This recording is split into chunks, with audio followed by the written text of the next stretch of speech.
Good morning, everybody, and welcome to our episode 19. Today is Tuesday, and we are on lockdown in South Africa for COVID-19 on day 19. This is our series, Help, I'm Stuck at Home, and I'm Karen Haas, speaking to Leanne Hunt today. So today's theme is loosening your grip, which sounds quite mysterious and a little bit liberating, I think. Leanne, with so many deaths around the world from this virus, it's really tragic at the moment. Are you seeing people becoming perhaps more mindful of their own mortality? I think yes and no. In some cases, yes, I think that's definitely striking people. But other people are afraid. They just are. They don't even want to think of the fact that they're going to die one day, and it's just far too frightening.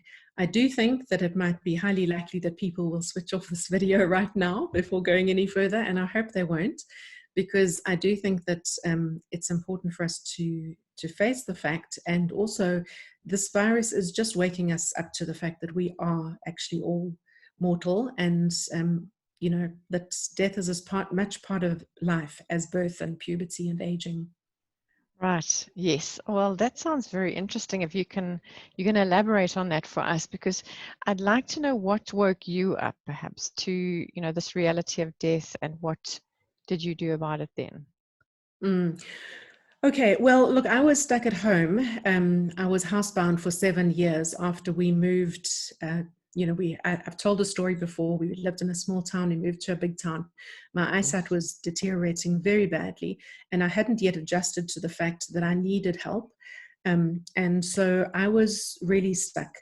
Um, the fact of being stuck just forced me into a particular position of dependency, and I had to give up control of all sorts of things. Previously, I'd been able to put the children in the pram and walk to the shops if I needed something. And now suddenly I had to wait until my husband was off, for the weekend, and we could go to the shopping center. There were all sorts of things like, for example, if I wanted to cook a particular meal and I didn't have cheese in the fridge, well, I would just have to give up that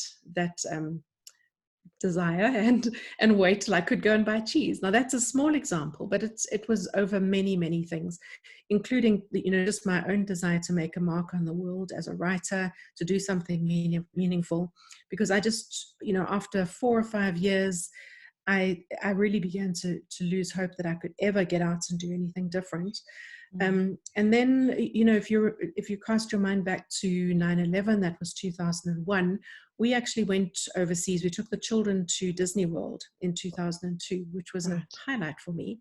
But I remember at the time, I actually wrote up a special will, instructing people, whoever found my things, exactly what should be done with all my journals and all my manuscripts. Because I thought, even if we all die in a plane crash, I want my writing to go on after me.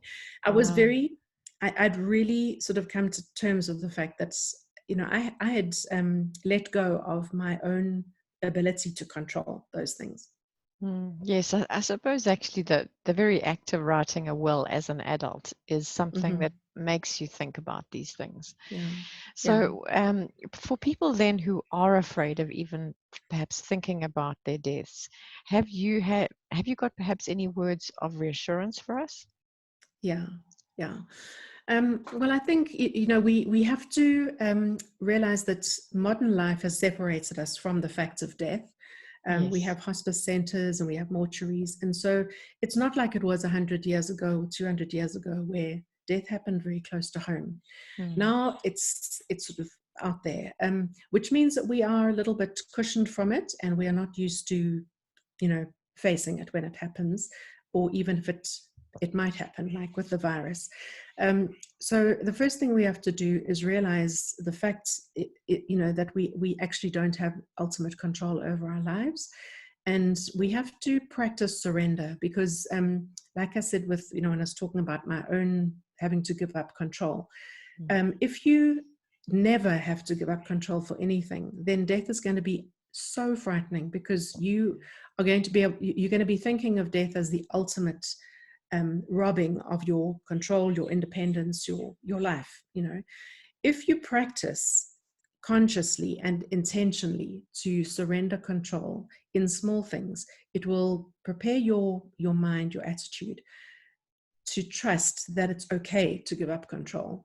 Now, we have a perfect opportunity with the lockdown. We don't really know when it's going to end in our country, and we don't have access to some things. In South Africa, for example, alcohol sales and cigarette sales have been banned, and there's been a lot of lobbying to get those released again. But if you were to practice losing, giving up control, surrendering your control over something like that, it's very painful. It's not fun. Going blind for me is not fun, and not being able to do the things I was wanting to do was not fun.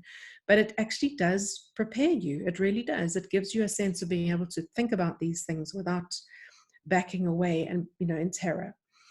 So that would be my one point, is to practice surrender in whatever context you can.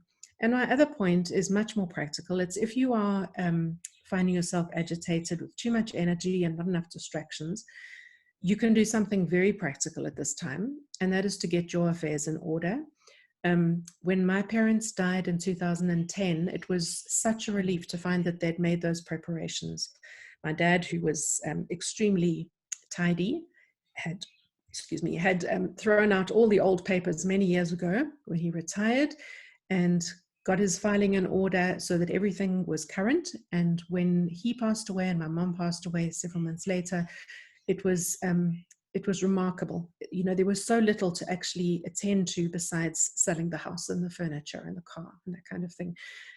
It made it much easier for us. So I can just say, for your loved ones, think about them, think about the mess that they might be faced with, as well as grieving if you were to go. And when you are going to go, because we are all going to go sometime, even if it's many years from now. But the fact is, we can make it easier for our loved ones, and it's an act of kindness and of love to do that while we're thinking about it in this lockdown period. Wow. So I'm sorry if this is a bit of a downer today, but I do think it's getting real about the fact of the virus. We can't just assume that we're going to be fine, and we also can't assume that we're going to get hit and we don't want to think about it. We just have to really get brave, have some courage in the face of the virus and do what needs to be done. Yes, I think it's actually been a very useful discussion because, there have been, despite the challenges of this program in terms of lockdown, there's been a lot of spin-offs that have been around personal growth and around taking steps towards clarity. I've heard a lot of that through social media, through podcasts, etc. And I really think that it can be a time that is quite constructive. So thank you for that, even though it's not the easiest subject to listen to, even for me. I think it's been a great session. Thank you very much, Leanne. Good. So we will see you all Thank tomorrow you. for episode 19. Everybody have a lovely day. Thanks. Bye. Good. Bye-bye.